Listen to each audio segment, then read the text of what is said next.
Bom dia, nono ano. Agora nós vamos fazer a correção das páginas 335 em diante do nosso capítulo, né?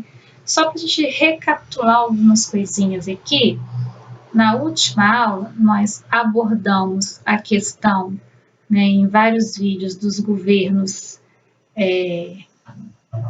do governo das eleições de 89, do governo Lula, depois, posteriormente, o governo Dilma, e aí nós já fizemos uma correção das páginas anteriores, falamos sobre a Comissão Nacional da Verdade, né, abordamos temas como a pluralidade cultural, a questão da democracia, ditadura, né, o regime militar.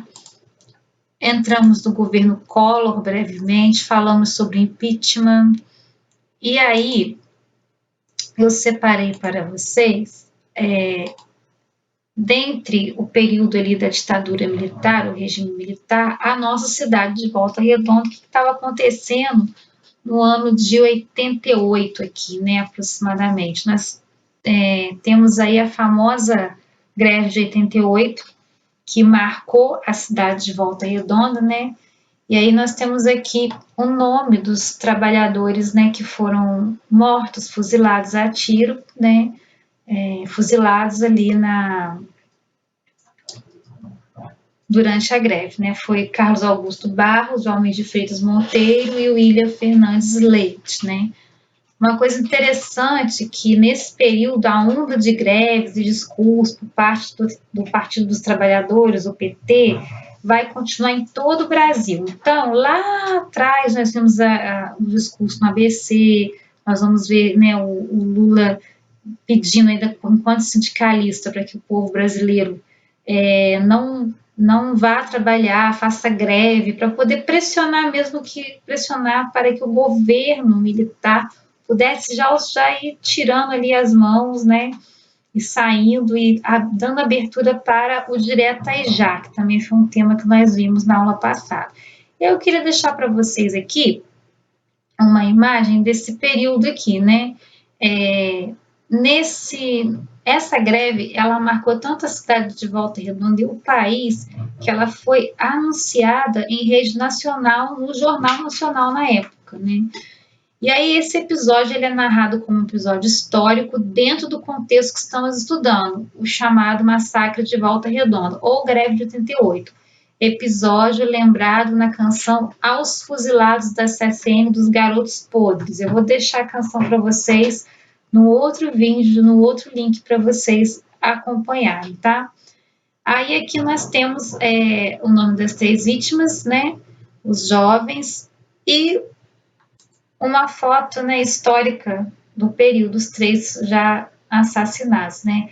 A repressão ao movimento que culminou com a morte de William, Valmir e Barroso demonstra que a democracia no Brasil, recém-saído do regime militar, vive um mero intervalo entre uma e outra ditadura. Para ele, é importante salientar o quanto os acontecimentos daquela greve são impactantes e merecem ser lembrados.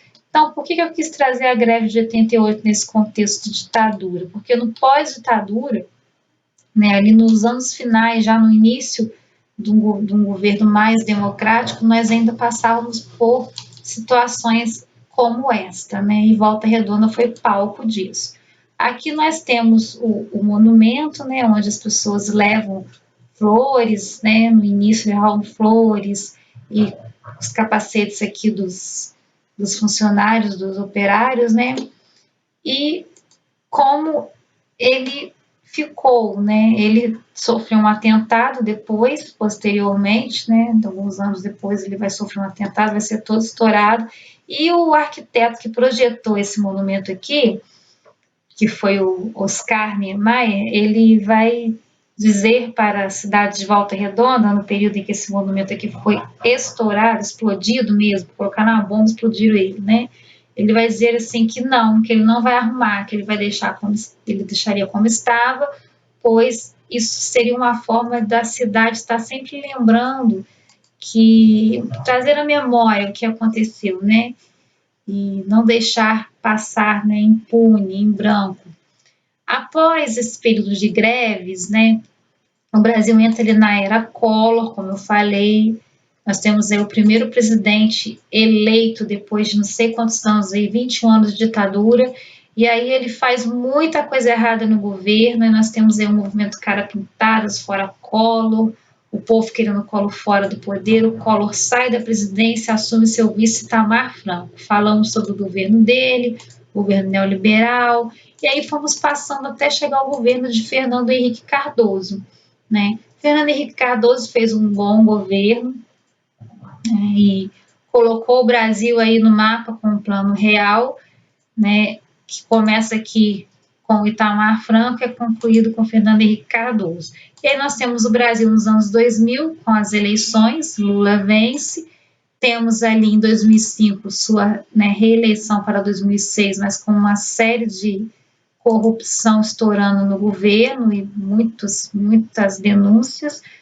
Ele passa para o segundo governo, que não seria dele, né? Não teria uma terceira reeleição. Ele indica a Dilma assume e ela é reeleita também, né? Porém, ela continua ali com, né, a questão ali de caçar os corruptos no governo dela, e ela mesma é vítima dessa política aí de cassação aos corruptos, né? Nós vamos vendo aqui. Aí temos o Michel Temer, que vai assumir em 2016, né? Porque ela sofre o processo de impeachment, Temer assume, e aí nós vamos ter o Brasil, né, até os dias de hoje. Trabalho e economia, a questão do povo que não tem um emprego certo de carteira assinada, então aumenta o número de inadimplentes, vendedores ambulantes, pessoas em filas, né, procurando por emprego. O trabalho infantil, que vai ser muito explorado, e aí nós vamos ter, né, vários movimentos pedindo para que as crianças não trabalhem. O cooperativismo, como as cooperativas crescem no Brasil, né? Outra questão aqui também é a questão agrária, né? O agronegócio. Eu abordei para vocês alguns produtos, né? Nós falamos sobre trigo, algodão, soja, milho, laranja, álcool, né? Como o álcool é produzido, para quê, que tipo de álcool é esse que o Brasil produz, dentre outros produtos. Aqui nós temos um sisteminha de produção, depois eu explico com detalhes, se vocês assim desejarem, né? E fomos trabalhando dentro desse contexto até a questão da vida nas cidades, né? E moradias precárias, o processo de urbanização, migração do campo para a cidade, aumento, né, do espaço urbano, desigualdades. Com o aumento desse espaço urbano, nós vamos ter desigualdades. A ONG Brasil, que ela vai começar a crescer, esse movimento de ONGs no Brasil, a luta dos povos indígenas, a luta dos povos quilombolas, falamos também, né?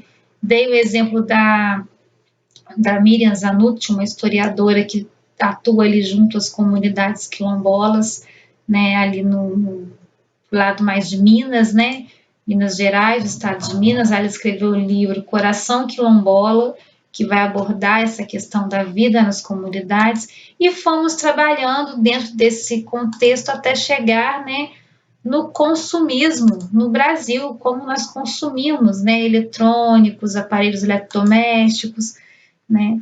Falamos também sobre a diversidade, né, seja ela cultural, religiosa, entre outras. E agora nós vamos entrar na correção da página 335. Então, eu peço que vocês prestem atenção que no próximo vídeo nós abordaremos as páginas 335, 335 em diante, tá bom? Isso foi só uma breve recapitulação aí, voltamos, né, falamos brevemente, detalhadamente, se vocês assim desejarem, escolhem o tema que vocês tiveram mais dúvida, que eu entro nele para vocês, tá? Vamos dando prosseguimento. A partir do momento que não há dúvidas, eu vou seguindo com a matéria, ok? Então, no próximo vídeo falaremos agora, passaremos para a correção da página 335 em diante.